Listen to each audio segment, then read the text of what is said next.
Welcome to The Mentor. I'm Mark Bouris. From a young age, Amanda Williams has viewed hard work as her ticket to opportunity. Amanda cut her teeth in politics as a media advisor in federal and state politics. It was here where she learned how to build someone's public image and reputation, starting from ground zero. At this point, the media was dubbing Amanda a rising star of the federal media team. Not only was she making a name for her MP, but she was also building one for herself. But she decided her heart wasn't really in it, so she started a company called Yellowpanda, a PR marketing agency that helps other startups get going. You know, it's funny when talented people like Amanda Williams decide to give up their career and move on to something completely different. She knew instinctively that politics wasn't for her and that PR could give her what she needed in her career and her life, more importantly. What I love about Amanda is she's not predictable. She hasn't allowed anyone to put her in a box and is constantly seeking to do more and be more, to the point where I don't even think she can keep up with herself. So let's get into it. Amanda Williams, welcome to The Mentor. Thanks for having me. Amanda Panda. I mean, I couldn't help but say that. I mean, obviously, I need to know why you called, what's the deal with Panda? Tell me about it. Yellowpanda. Well, for a long time, a lot of my friends, my nickname was Panda, and so many of my friends were calling me Panda that some people didn't even know my first name. And then when thinking about a name for the business, yellow's always been my favorite color. It's very energizing and creative, and I thought Yellowpanda had a nice ring to it. I really enjoy the fact that not only my friends call me Panda, but my clients alike. It's quite funny, but it obviously, it helps me stand out too. It's quite memorable. It's actually, it's funny. I didn't know that about your friends or growing up. You had a nickname of Panda, but I just thought Amanda Panda just seemed to go. They go together. Yellow, I agree with you. Yellow is a really good color. Some people don't rate it. I mean, generally speaking, everybody looks at red and all that sort of stuff, black, red. But I think yellow is a really good color. I mean, I obviously own a company called Yellow Brick Road. I love yellow. I love the connotations of gold, etc. Yellowpanda is a really good name. I don't know if it's just me in particular like yellow, and the panda piece works, the imagery works, but Yellowpanda is a great name. But we're not going to talk about the name just at the moment. I'm going to talk about Amanda. So, yes. I know that you once worked in this political sphere, or the That's sphere right. of politics, pretty tough environment, particularly these days. Tell us about that start in your life as a career, and what did you get from it? Might start with how it all came about. And Yeah. at the time, I was finishing off my university degree, and as a part of getting some sort of runs on the board, I was the publicity officer at our local surf club. And at the surf club one night, we had a presentation night. I'd won fundraiser of the year and a number of other things. And there was a politician, a federal MP in the room that night who was looking for a media advisor at the time who suggested I come in for an interview. And a week later, I had secured my first ever job, 6 months out from actually finishing uni. So I hadn't quite finished uni yet. And my first week of all weeks was in Canberra. So I flew down to Canberra from the Gold Coast. My first week ever in politics was budget week. So you can imagine the kind of, orientation I had there. So just take me back. Let's just pedal back a little bit here. So how old were you then? 27 at the time. Okay, 27. And what were you doing at university? I was studying a Bachelor of Communications with a double major comms. in journalism and public relations. Okay, so you're doing comms and at university. You're mid-20s, mid to late 20s. That's late starter for university. Yeah, I'm a mature age student essentially. So I was a grandma at uni. Prior to that, I had a career in real estate. So, which has probably served me really well now, having got those runs on the board too around sales and negotiation. But I didn't go back to uni until I was 24. Yeah. So have you always grown up at the Gold Coast? I mean, you're on the Gold Coast now, but have you always grown up on the Gold Coast? No, I'm a Mexican. So initially I am from Wollongong. I was born and bred in Wollongong, and we moved to the Gold Coast when I was about 7. My family purchased a tourist park up here on the Tweed River, and we moved up to the Gold Coast then. So I've been here ever since I was 7. Yeah, okay. They still own the tourist park now? No. Long story there. They've had several different business ventures, but that's what initially brought us here. Yeah. Yeah, that'd be cool to own. That'd be worth a fortune. You've travelled with your family up and down the coast of New South Wales and then on into Queensland. I mean, and you've led a coastal life, and I guess that's a little unsettling for a young kid to some extent, but you've got to make your way. Did you think you learned any lessons during that period you got about making your way? Because obviously, you pitch yourself into the politician and you got the job, but, where did that all start? Where do you get that confidence from, or that sort of drive to rip in? I think the confidence actually comes from being a performer at a very, very young age. When I was only 11, and I mean, I'd been dancing since I could walk. When I was 11, my dance studio, my troupe per se, we went over to the States and I actually performed in Disneyland and Hawaii and San Francisco. So I was on the world stage performing as a performer at 11 years old.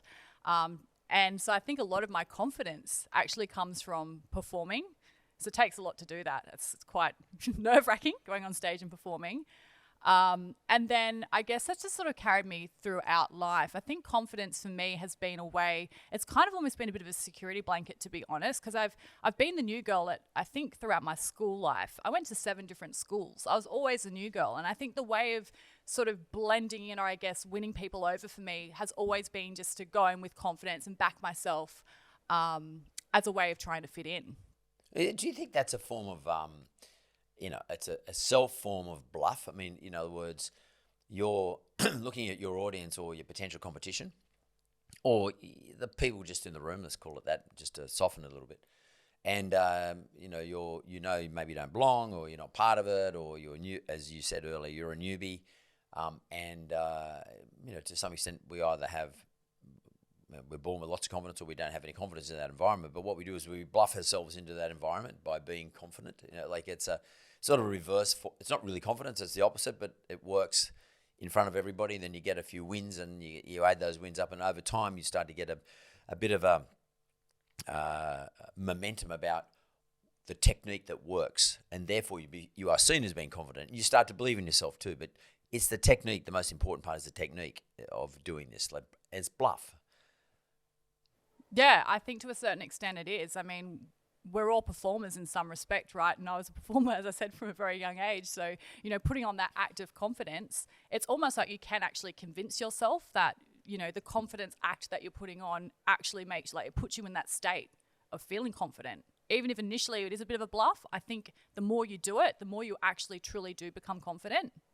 Yeah, because neuroscientists will tell us that is the case. So, what we tend to do is, as you say, you make that first step, you do it once, you make this, you do the same thing over and over again. After time, your repeated behaviour becomes indented into your neurological system, and you actually start to believe that's who you are, or that becomes part of you. Because I'm a big believer in building stories about ourselves, and I'm also a big believer in brain plasticity and be able to change who we believe we are, and actually become that person who we change ourselves into. And it's just by habit, behavior. And it doesn't matter whether there's bluff involved in the first place. It doesn't really matter. And like small business owners, like right now they're getting their shit kicked out of them. And a lot of them feel as though they're not worth anything. They'll never survive. They need to hang around for government handouts. They can't operate without government handing them out. Not less so in Queensland than it is in the other states, particularly here in New South Wales. But over time, if you can have a mindset, mindset's a really important thing. It sounds like you've got a strong mindset or a structured mindset, one that keeps repeating itself, and it works. So the elements are, and I'd like to hear what you got to say, but the elements are, it doesn't matter how much lack of confidence you have. If you start to build a technique and keep building on it over time, you start to get the wins. And if you're prepared to count the wins, actually pat yourself on the back and count the wins, and sort of hang in the wins, and sort of bathe in the wins, then you get a reward and you start to become the person you want to be. What do you reckon about that, and particularly as a technique for small business owners today? Definitely. I think I'm very lucky that I guess kind of it comes natural to me to have a positive mindset. I know a lot of people struggle with just having a somewhat of a positive mindset. So for me, I feel like it's sort of my role to share that with others. So I'm constantly trying to lift other people up. I'm the first person telling people, stop the negative self-talk, because we are our thoughts. Absolutely, 100%. And you go where your mind goes. And I think, particularly right now, you're right. Businesses are getting the shit kicked out of them left, right, and center. And being a service-based business myself, I consider myself to be sort of at the bottom of the ladder, so to speak. So all of the businesses who are doing it tough above me, I feel their energy and I feel like what is going on for them drop down to us. So we've got a real responsibility in the service-based industry to really try and push that positive energy and mindset back up the channel. And it has worked. A lot of the clients that I work with, have ridden this out. I've been so proud of them throughout this. That's what we need more of. We definitely need more positivity out there. There's so much negativity, and it really doesn't do us any use to be sort of letting our minds sit in that space. I have to tell you, like, just sitting here, watching you, listening to you, and actually watching your the way you sit and the way you hold yourself, I'm actually getting energy. And energy is a really important thing for every business to have. It's sort of based on a whole lot of things. It's not just, I don't think it's just mindset either. I actually think it's, like what you eat, how you exercise, how you live your life, what your routine is, what your background is, what you're doing, do you believe you've got a proper purpose, etc. There's a whole series of things that fit within the energy of a business person and or a business. But I want to park that because I think like there'd be a lot of people who would be interested, as I am, interested to hear about where you get your energy from. And do you have moments, where your energy fails you? And I'll get back to that. We'll park that. I just need to go back though to this event at the surf club, I think it was, where you ran into a politician. Were we talking about Wollongong or we're talking about Queensland at this stage? Yeah, this is on the Gold Coast. This is at my local surf club at Palm Beach. Tell me how you did that.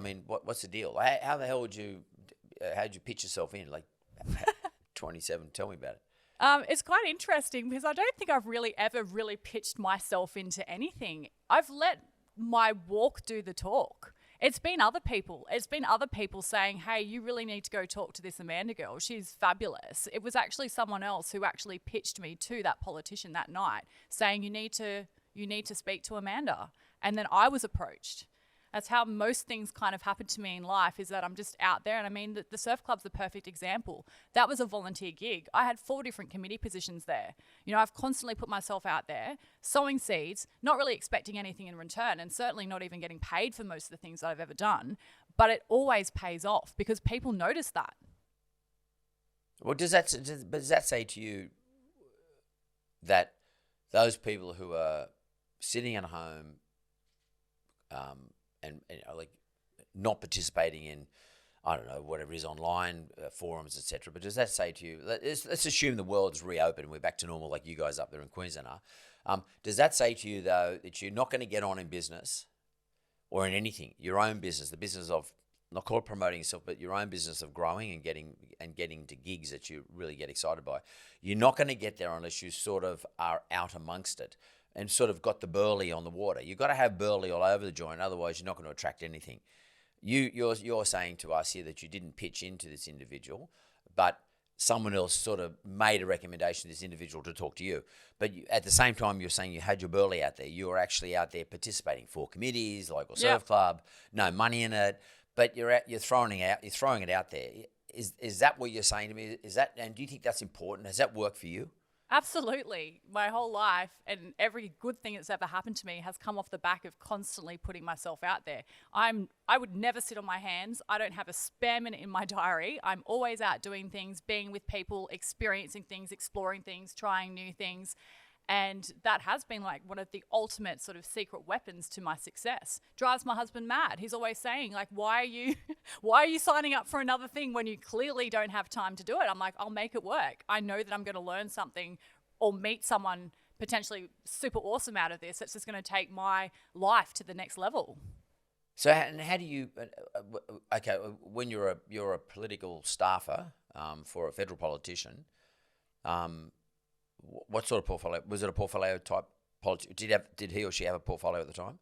Not at the time. They do now. So when I did start, I was obviously working with backbench MPs. I worked with 2 different backbench MPs in federal politics.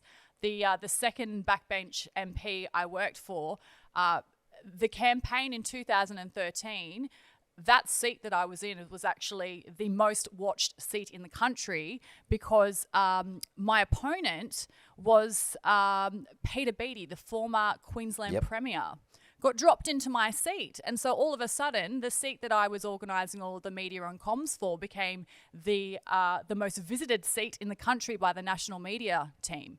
And, you know, my job, therefore, you know, was around hosting Tony Abbott and Peter Credlin and other various ministers who were coming into the electorate because it was the electorate that had to win. So an incredible career opportunity for me to be in that space at that time. Are you the sort of person, Amanda, that would sit back and say, during that period anyway, wow, I got Peter Credlin coming in, who was the chief of staff of Tony Abbott, who was either the leader of the opposition or the prime minister at the time. He's coming up to this seat that you're working for, as I guess head of comms or whatever your role was for the particular federal politician.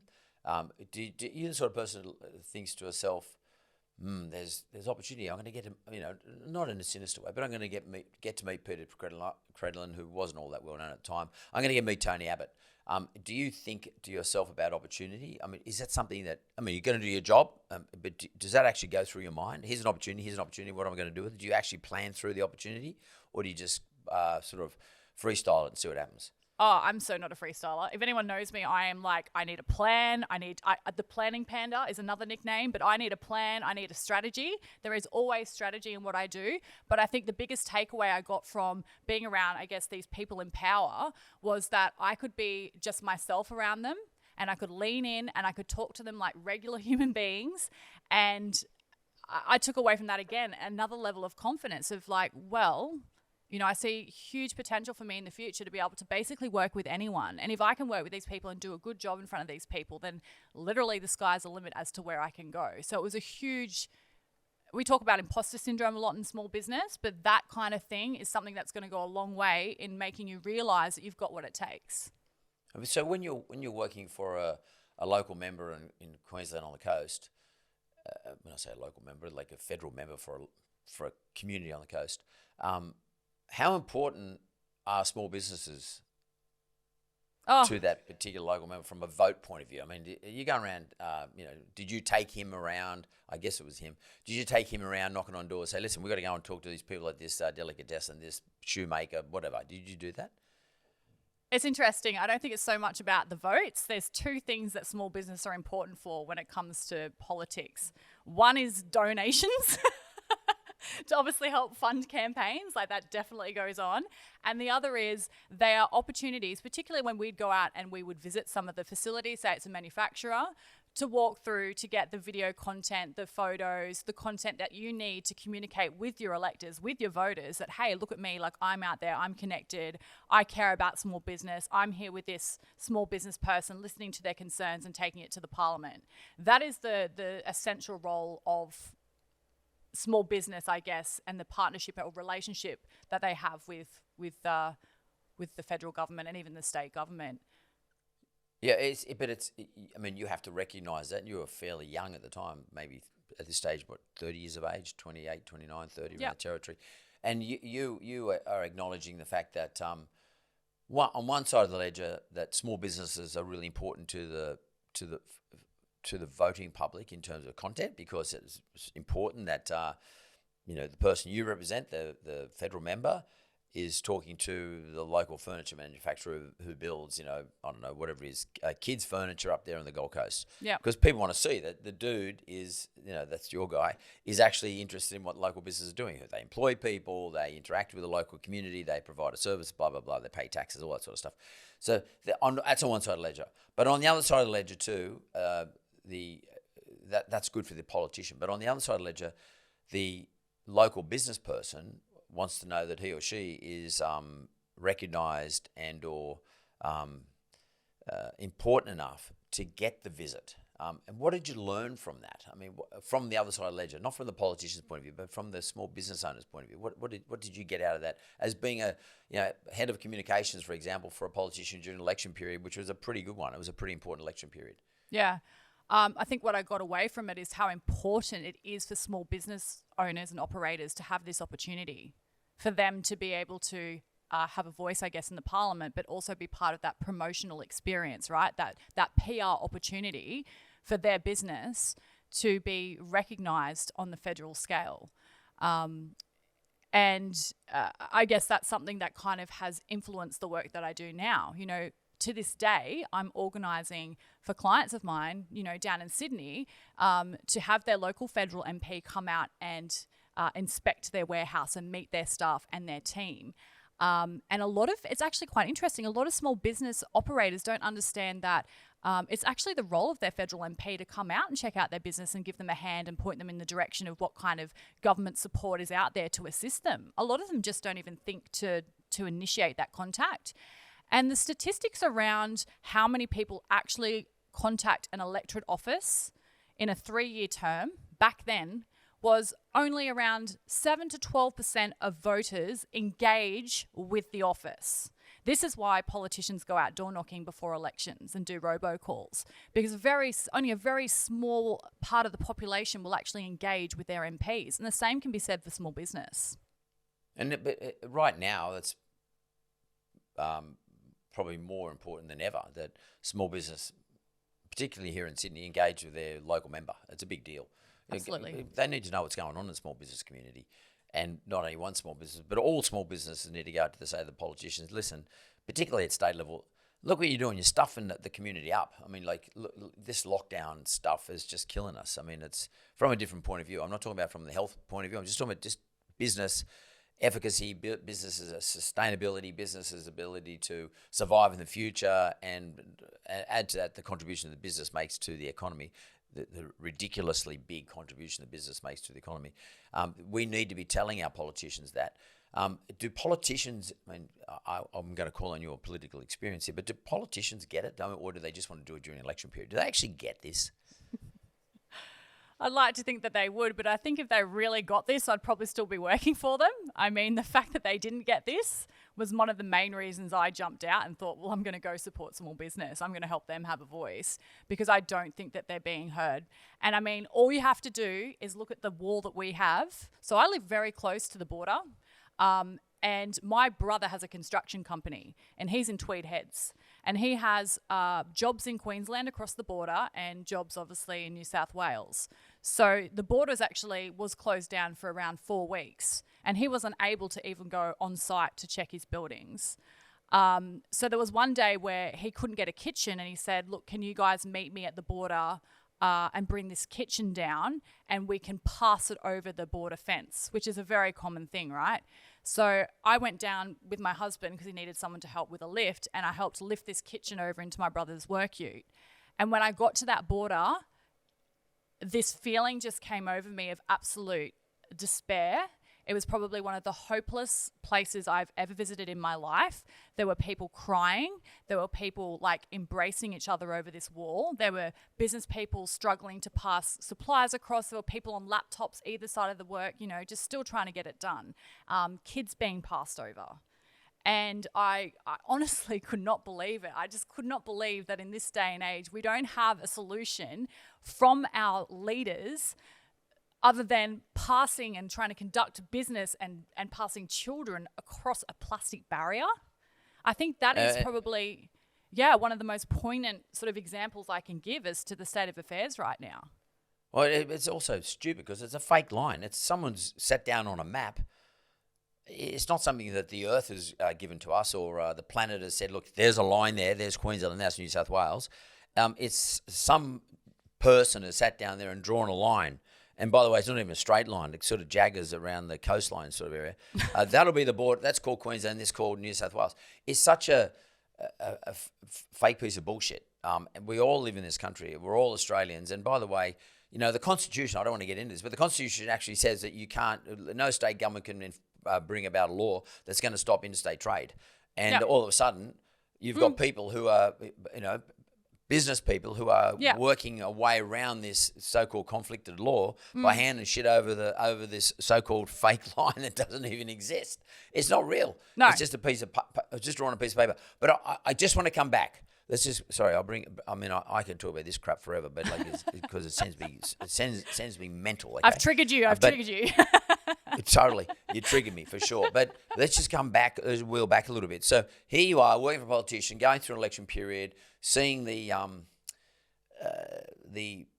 importance of why your politician boss, needed to talk to small business owners, but around the other way, seeing the sort of, there's a little bit of senselessness there because it's only at a particular moment in time in an election cycle that your particular boss needs to see these small business owners in order to build content so that they can actually promote what they believe in and what they want to talk about and why they should win the election, etc. Yeah. But there is a bit of senselessness in that in terms of the small business community. You've then said, that's it, I'm out of here. Do you remember the day you said, I'm leaving federal politics or working for a politician, I'm going to set up my own PR business and build public relations for small business owners and take them on board? Yeah, well, so I stepped down from federal to state. I'd actually received an offer to go into a state office. And to be honest, by this point, I think I was about 3.5 years into my tenure in federal politics. I was traveling to Canberra 22 weeks a year, so I was doing about 40 odd plane flights a year. And, you know, I was starting to feel burnt out, like my health was taking a beating. So I thought, look, I need to find something local, just be closer to home. This state office job had opened up. I thought, look, I'm just going to go park myself there for a while and have a bit of a break. But I hadn't 100% made the decision to go. But then this weird thing happened when I was in Canberra one night and I was out for dinner. We were at Grilled. We were just having some burgers and I think it was Monica at the time. I was with a couple of my colleagues and it started to rain. And I went to run across a pedestrian crossing to get to the other side of the road to jump in a cab and go home. And I got run over by a car. What? Yeah. So I'm running across the pedestrian crossing in the rain, which is probably partly my fault, right? But I bang up on the bonnet, rolled up onto the bonnet of this car. It was a white Camry, rolled down the front of the bonnet, fell onto the bitumen and laid there looking above myself, waiting for this car to drive over me. And it didn't. Thank God it stopped. But I thought, if there was ever a sign to tell you it's time to get out of Dodge, this is it. Like, I'm taking the job offer. I could have been run over and killed tonight in Canberra, and I don't want my story to end in Canberra. So what happened when you? I mean, the mothership down there in Canberra, down there hanging out in the mothership, parliamentary mothership, is just for me. I could think of nothing worse. But in any event, you got hit by a car. So what did you end up in hospital? What's the deal? Did you break anything? Or did you do an ninja roll? This is like, I don't want to make a fuss because I'm pretty stoic. I kind of just got up. All my clothes were ripped. You know, I had a bit of grazing on my knee and my elbow from where I'd sort of impacted the road. But I walked away and I thought, oh, I really don't want to go through the hassle of going to the emergency and sitting in the hospital for like 10 hours. One of the colleagues was staying with me. So I said, look, do you mind just checking on me overnight just to make sure I've obviously not got some sort of concussion? That I'm not dead. And that I'm not dead, yeah. But as far as I was concerned, you know, pick myself up, dust myself off, go sleep it off, and then go into the office the next day, which is exactly what I did. And then when the MP, so essentially my boss, found out what had happened, he's like, what the hell are you doing here? Like, go to the doctors right now and at least get checked out. You got hit by a car. But I guess that's just in my nature to kind of just dust myself off and, you know, pick myself up and just keep charging on. So I guess, you know, these things happen to you and sometimes you do kind of go into a bit of shock with trauma. And it was almost like, yeah, it happened. I didn't think it was that big a deal. But then looking back on it now, if that was one of my staff members now, like absolutely, like I would have wanted them to call me straight away when it happened. Like I would hope that they would call me straight away and I would meet them at the hospital and I would make sure that they got checked out. And I'd tell them, don't come to work tomorrow. It's all good. We've got this.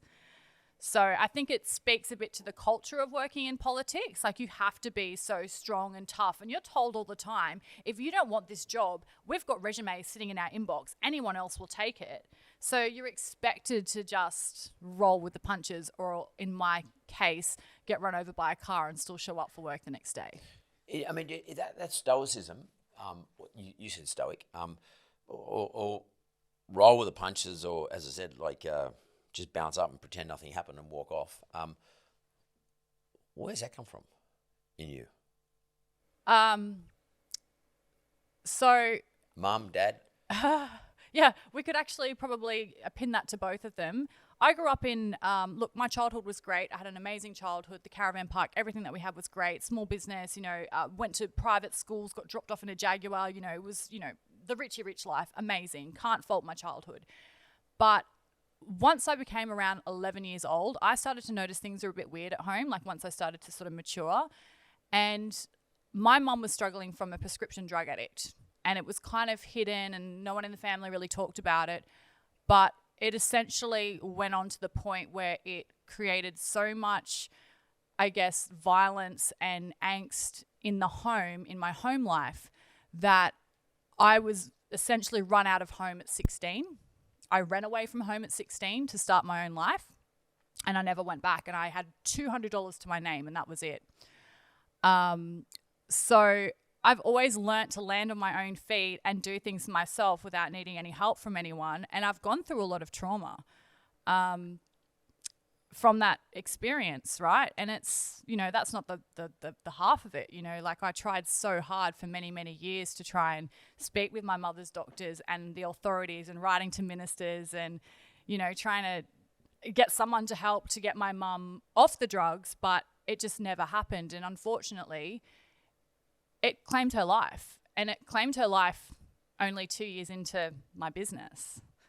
So yeah, there's been quite a few times throughout my life where I've dealt with some pretty heavy stuff, and I've not really had the luxury of being able to just roll over and do nothing or take time off, especially not when you're scaling a business and you've got a mortgage to pay, and you've been backing yourself since you were 16. But does that, do you park that and try to ignore it and not deal with it, or do you just say, fuck it, I've got to get on with what I'm doing? I mean, what's your mindset, or is this, are you storing something up? Do you feel sometimes that one day it's going to tap you on the shoulder, say, Amanda, face up? Yeah, that tap's coming now. I've just started reading and researching a lot around childhood trauma and how that actually repeats itself in cycles into our adult life. And I have started to notice things about myself. Let's say, my eager to please people, being a people pleaser, which I think in business is both good and bad, because it means that you're obviously going to do whatever it takes to make your customers and your clients happy. But it also means that you're going to be so shit at boundaries that you're never going to really stand up for yourself, which is not ideal in business either. Like putting a people pleaser in charge of a business means that you're just going to get pushed around, right? But yeah, I think ultimately I need to learn to break some of these patterns. So I'm doing a lot of work at the moment around boundaries. I'm actually reading a lot of stuff. Have you ever heard of the holistic psychologist, Dr. Nicole Perla? No. So she's someone I found on Instagram. She's got, I think, 6 or 7 million followers now. And she's doing this unconventional style of sort of psychotherapy, psychology mixed with holistic stuff around psychocybernetics and, the things that we were talking before, just about how you actually talk to yourself. And I'm learning a lot through that about things that have happened in my childhood that I definitely have dragged into my adult life that I need to address. I think the first step is obviously acceptance and acknowledging that I know I have some work to do on myself, because I do see this as having the potential to, I'm just going to crack open one day, particularly under the pressure of scaling a business. I have to be, and I've always prided myself on being healthy, exercising, trying to be the best person I can be. That looking internally into the psyche of myself is something I guess I have ignored by just dusting myself off and being distracted and showing up for other people and, just the show must go on, being that performer, because that's what performing is, right? It's like the ultimate distraction of getting away from yourself. So I know that I have probably one of the toughest things coming up for myself in terms of learning how to reconnect with myself and my inner child.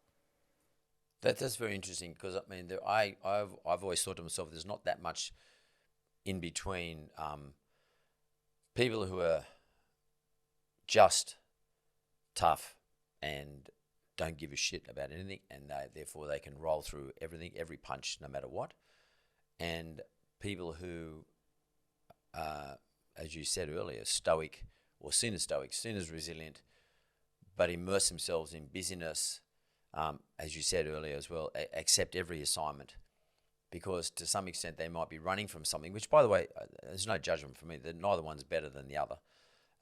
The outcome is the most important bit. But the most, and I think following that as a second most important thing is making sure that you accept it, understand it, and deal with it like you're saying now. But I suspected when I was talking to you, just getting that sense from you that you are tough, but you're not necessarily running from something, but your brain has become used to something, and therefore everything's okay. Nothing is too big a mountain to climb. And I'll do anything that you put in front of me. And as I said earlier, I accept every assignment. Like you said earlier, no matter what it is, you'll accept. Like your husband says, "Why the hell are you doing this? Taking this extra thing on?" Because it's sort of a format of dealing with what might have happened in the past. Not you're not going to break down. I mean, I don't. I'm no psychotherapist, but it doesn't seem to me that's going to happen to you. But it is something you do need to address. So I'm saying to you, and I say this to lots of people. There's resilience, stoicism, mindset, as we talked about earlier on. It doesn't matter how it originates, where it comes from, whether it's, in your case, trying to keep busy and maybe not addressing some of the things that have been getting stored up there for a long time, or whether it's just, you're just one of those structured thinkers. You think mathematically and you can't think outside of mathematics. You can't think outside of structure. I mean, some people have that. And that, by the way, that's a handicap as well. And I'm more in that category, because I can't think in other ways. I'm trying to learn how to think in other ways. As long as you learn how to think in other ways and you address the issue, but you land on stoicism, you land on resilience, you land on good mindset, good structure. That's all that matters. So it's interesting. I appreciate the fact that you told us, you gave us some insight into yourself. I mean, that's a big deal for someone to talk about those things. That's a very personal, private thing. But I think the more we talk about personal and private things, the less taboo we make it, and the more people can speak up. Like, we know we have a problem with people, sitting on things that if they felt more comfortable about, doing what I'm doing and talking to everyone about them, then they, more people would be healed or be able to self-heal. And I think that's really good advice, and it's particularly relevant at the moment with lots of us, not so much me, but lots of us, I just want to include it and myself into the category of business owners who are feeling completely fucked at the moment. And there's nothing wrong with talking about it. There's nothing wrong with raising it. There's nothing wrong with acknowledging it, getting on a cycle to fix it. And it doesn't mean you don't have good mindset. It doesn't mean you don't have good structure. It doesn't mean you're not stoic. It doesn't mean you're not resilient. It doesn't mean you're not strong. It doesn't mean you're weak. It means you're human. To admit it. It means Correct. You're human. And I look, I'm going to go to the break. I'm going to come back from the break. I want to talk to you about your business. We've landed on your public relations business, and I want to talk about what you mean by public relations and explain to me what is public relations, because there's a lot of stuff today, and where does small business fit into it, and what you're doing in the business. But we'll go to the break. We'll come straight back. Being in business is fucking hard. And at the end of the day, all your time, effort, money, and sweat, and blood, and tears has got to amount to something. Since the beginning of this year, when I held my first masterclass, I have been sitting down and writing out my playbook, which I'm now sharing with you. I've experienced some of the greatest business minds in this country. All of those experiences are in this playbook. I'm back with Amanda Williams. We've been talking all about her political career, but also what I want to know is, how did Yellowpanda start off in the first, say, month? Like, what was the deal? I mean, how'd you get into this business, PR for small business owners? Yeah. So Yellowpanda was founded in 2018. So if we go back just before that first month, prior to that, I was consulting and freelancing, and also trying to get a swimwear business up and running as well. I thought that I would go down the e-com path and build out this swimwear business. But I guess over time, I realized that when looking at the profitability, the margin between the two, the service-based business was much easier to sort of conduct, meaning that I could cut out manufacturers and a whole lot of other people that I, would have to rely on to be able to scale the business. So I stuck with Yellowpanda, and initially I did work with a lot of scaling businesses, so little startups sort of starting out, which is great. But startups kind of only have the budget for a couple of months, or even maybe just like a launch thing, and then they're off again. So I think one of the biggest challenges starting out was like, how do we actually, retain clients on retainers longer than 3 months? We need 6 months, 12-month retainer options. And I guess the way I looked at sort of moving away from working with the startups, which I really loved at the time because I was a startup as well. So I felt really comfortable in that space dealing with other startups. But I started to sort of study the work of a woman over in the US who's doing some incredible stuff around personal branding and PR, like the blend of the two. And so I started playing with that, and I realized that if I could run an agency that still did that publicity and that PR, but also worked to build and support public, profiles from scratch, very similar to the work that I did in politics, then that was going to be my niche. That was going to be the space that I could sit in that would differentiate me from other PRs. Yeah, so, and I'll quickly just cover off what you meant by getting a retainer paid each month. So that your business model, your financial model was, instead of doing one transaction for somebody for 1 month, and maybe getting paid per hour, etc. The business model, the financial model is that you get, someone retains you for 6 months, hopefully for longer, even a year, and they pay you every month. So you know that money's coming in, which means you then allocate of your time, $2,000 of your time for that month to that particular client. I just wanted to clear that off and put that aside. But then in relation to what work you did, it's not just about public relations, because that covers a really big area, but it's about building someone's personal brand in their business to help their public relations. Would that be fair to say?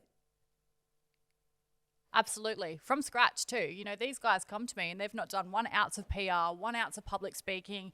Their social media is normally pretty dismal. And I say, look, we can make you essentially, a household name. You could be the next industry leader, the next spokesperson of your industry. And a lot of the guys that I work with, obviously we're kind of around the same age. I do a lot of work with the Young Entrepreneur Program in the country. I'm actually the ambassador for Australian Young Entrepreneurship. And so a lot of my guys come to me, they're 40 and under, and they do actually have that ability to be the future leaders, the future business leaders in their respective fields. And I love getting in there and sort of coaching them from the beginning. And that has legs, right? As a business model, that has legs because we build together. Like I'm building alongside them, where we're constantly raising the bar. Like, okay, the next challenge is, moving you in from maybe a low tier sort of media placement or a relatively unknown podcast to a mid tier podcast with a bigger audience, and then nominating for maybe local awards to start with, and then moving them up to national awards, and then beyond to international awards. The first client that ever started on this program with me was over 2.5 years ago and hasn't left, and is my best, walking, talking case study for the work that I do. So what's very interesting from what you just said, and it's very interesting from a small business owner's point of view, is that when you were working in comms for your federal minister, at a point in time when there's an election about to occur, you're effectively asking his community, his audience, to vote for him. What you're now doing is you're saying, I'm going to build a personal brand of my clients, your clients, Yellowpanda's clients, and with a slight nuance, you're going to get their community, which you're going to help them build, and you help build awareness for, to vote for them, and vote for them by either, and when I say vote for them, I don't mean vote for them to work to be their in the government for them, but to vote for them in terms of whatever the product or service is. So you're pretty much doing the same thing, but doing it on for many clients, many customers, talking to many industries. You're saying vote for me. I will get people to vote for you, Mark. I will get people to vote for you, whoever it is. But it's not on election day. It's every day or every time the audience needs a service or product that your client produces or sells or vends. Is that what we're talking about? Absolutely. And if we look at sort of the funnel, the marketing funnel, and at the top of that funnel is always going to be awareness. So the first thing we're doing is we're trying to help build awareness. And as you go through the funnel, the next stage that you get to is consideration. That's when people start to make a decision. And I always say that marketing is someone asking you on a date, and branding or PR is whether someone says yes or no. So consideration is trust. Are people going to go through and do the sale and become a client or buy from you? But then you don't want them to just walk away. You want them to turn into a loyal brand advocate, someone who talks about you and spruiks you to all of their friends.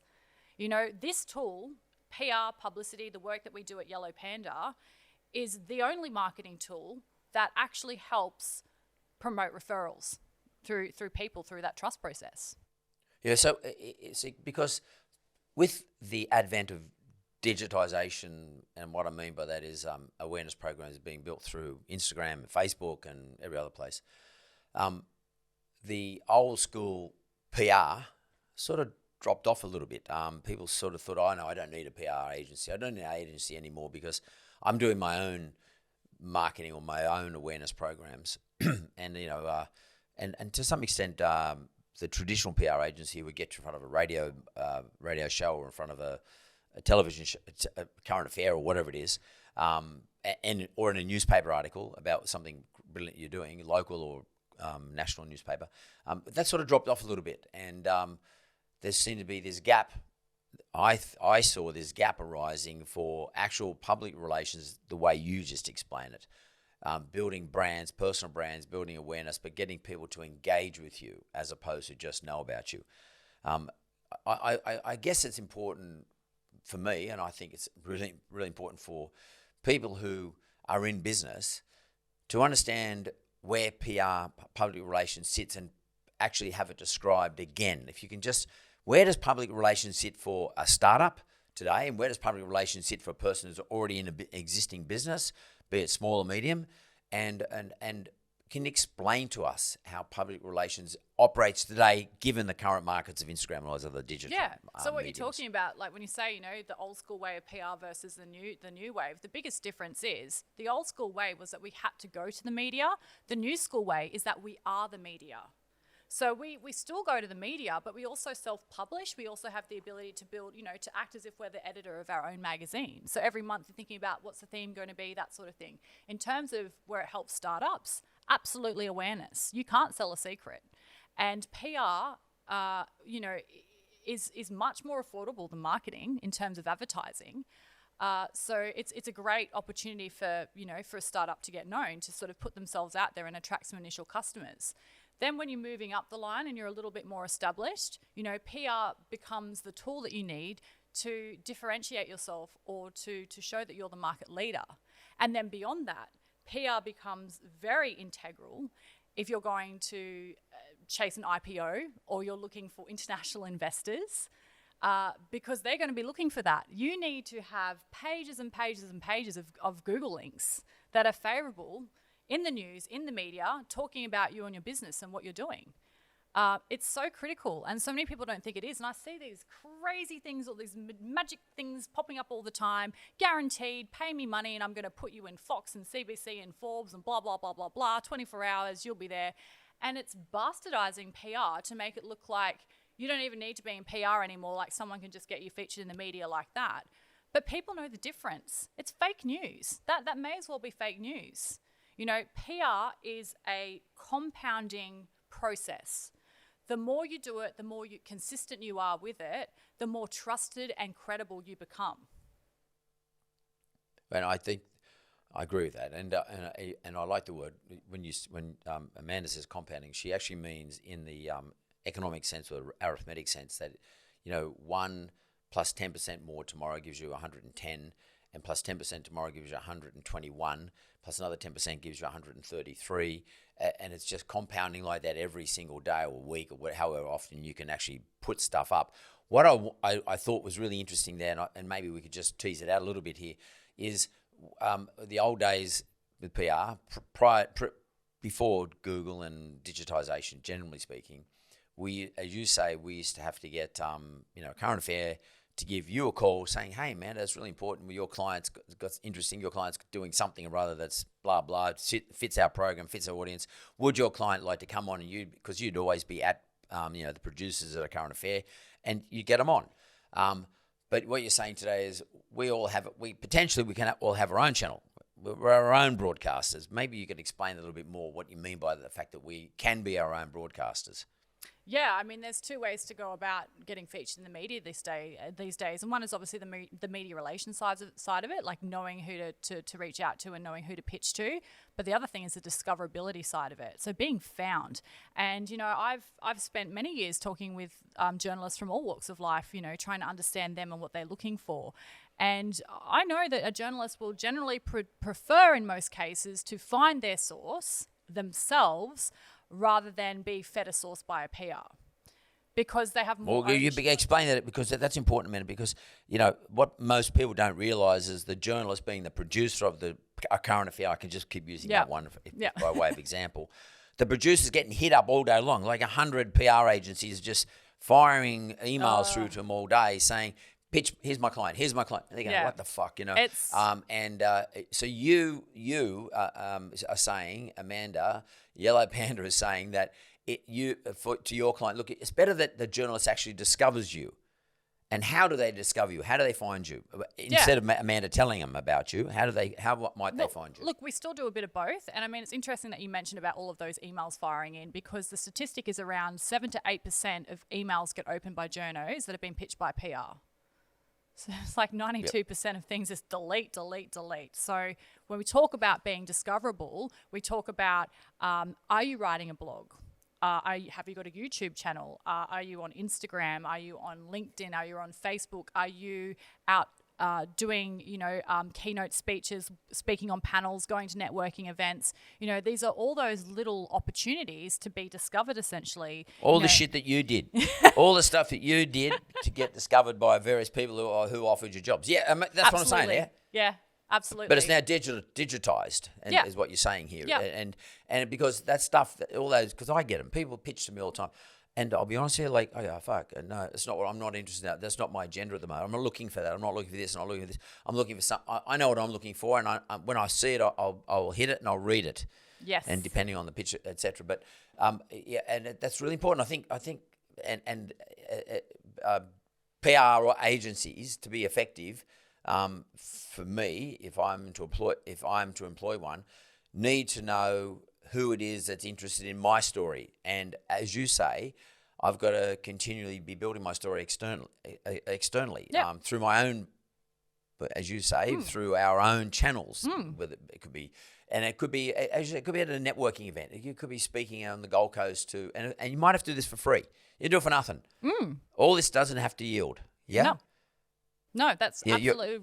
It's a strategy. It is a strategy that looks at every single channel we have in front of us to show up on, but it needs to be cohesive. There needs to be an overarching strategy that ties all of those mouthpieces together. See, I like to think of social media as microphones. It's not just the be all and end all on its own, but it's a microphone. It helps to amplify things out. But I try to bring things into kind of like a pinnacle form where we're like, this is the key message, this is the key thing, who you are, what makes you great. Like, I do a lot of work with the clients to work out their purpose, their why, their elevator statement. What makes you someone that people would actually give a shit about even listening to in the first place? And then when you figure out what that is, amplify it, get it out there, and keep saying it over and over and over again, because we know that we are exposed to thousands of pieces of content per day. So you almost need to say something 10 times now to the same person for it to even sink in. Yeah. So, does Yellowpanda, your business, do you actually sort of like go and do an audit on all the channels that your client could be on? I don't Absolutely. mean TV channels, but that's one. But all the various digital channels and the various places that they could be telling the story that you help them work out how to tell. And by the way, I guess you train them as to how they can tell it in a very succinct way. Absolutely. But once you've found out what's interesting about their business, in other words, what the community is interested in, not what they're interested in, what the community is interested in, and then you train them how to deliver. I don't want to call it picture, but put it out there, either in writing or verbally or to an audience.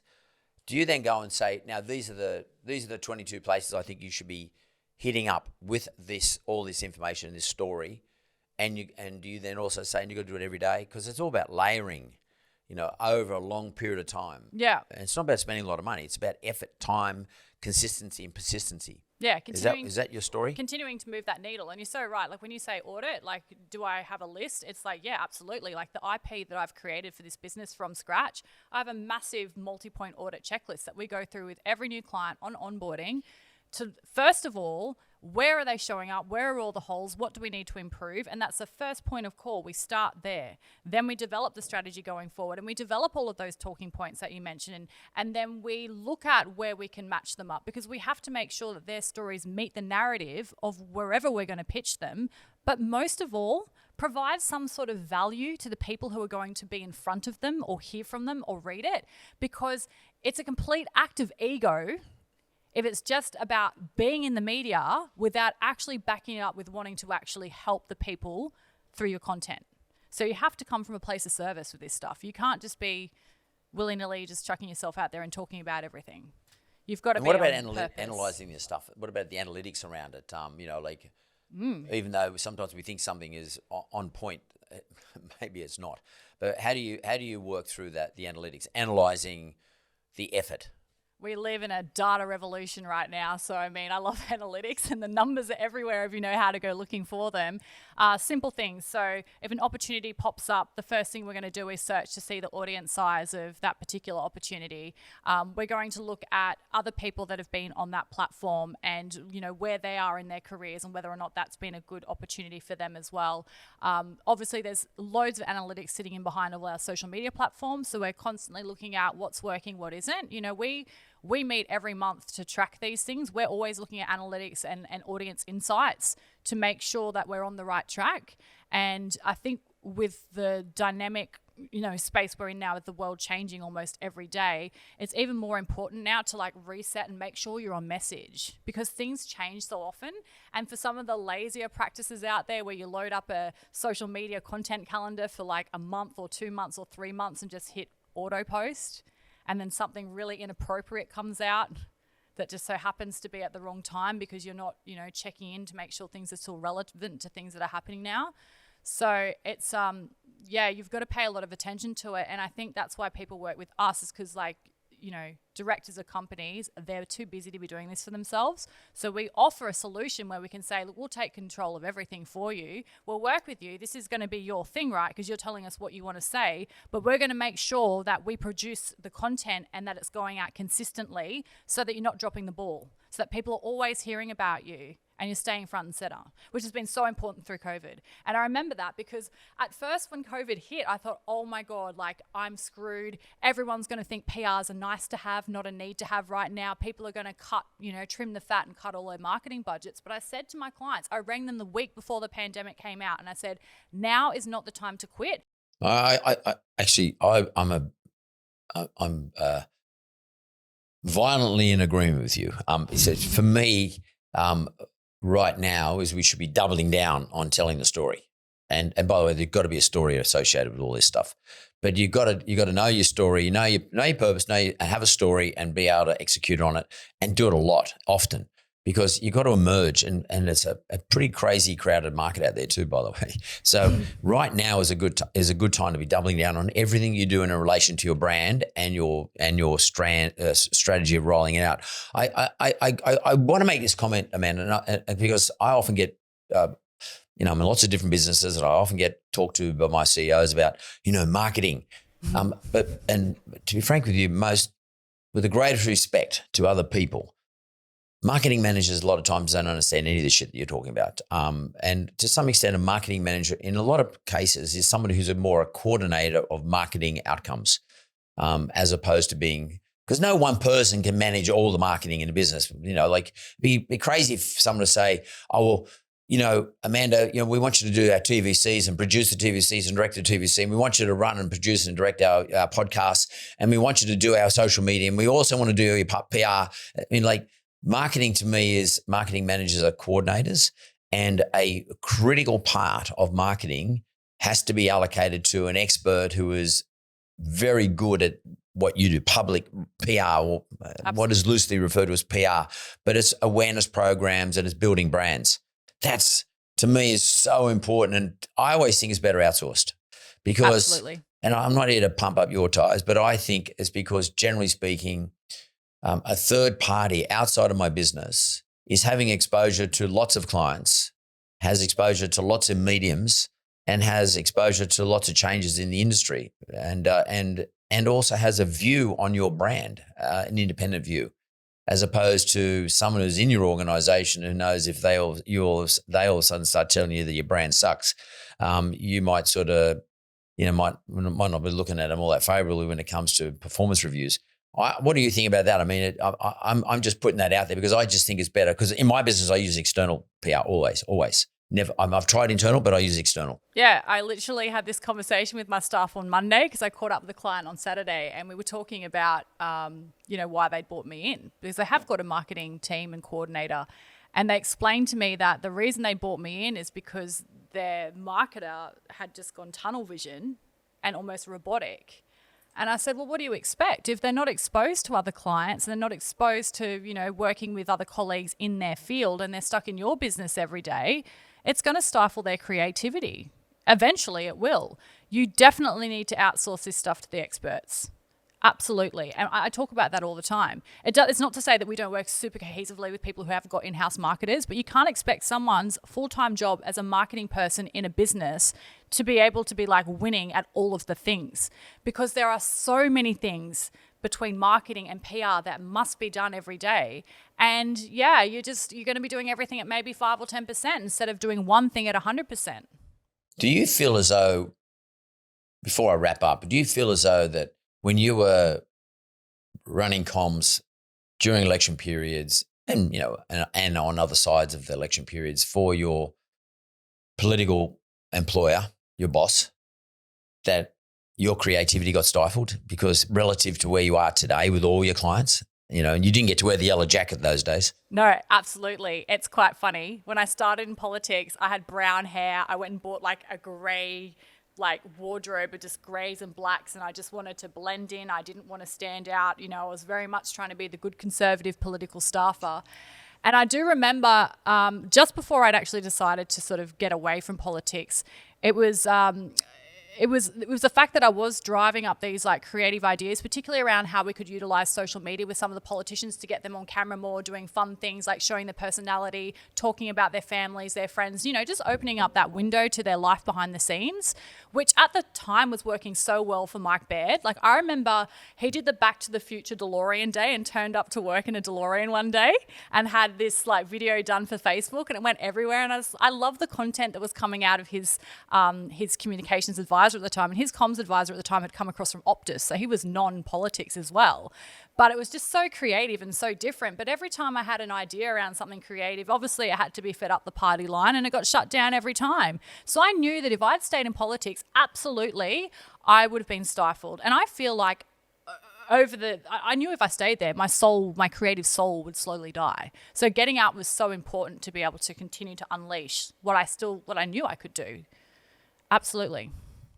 So we've gone from Amanda Williams wearing the grey jacket, working for a politician in federal government, hanging out down in the mothership in Canberra and 40 trips a year from the Gold Coast down there and back, to Amanda Williams, now Yellowpanda, expressing herself the way she wants to express herself, and running basically a big creative agency for lots of clients, from startups to established businesses. It's a pretty good fucking story. Well done. Thank you. Really nice to meet you. You too, Mark.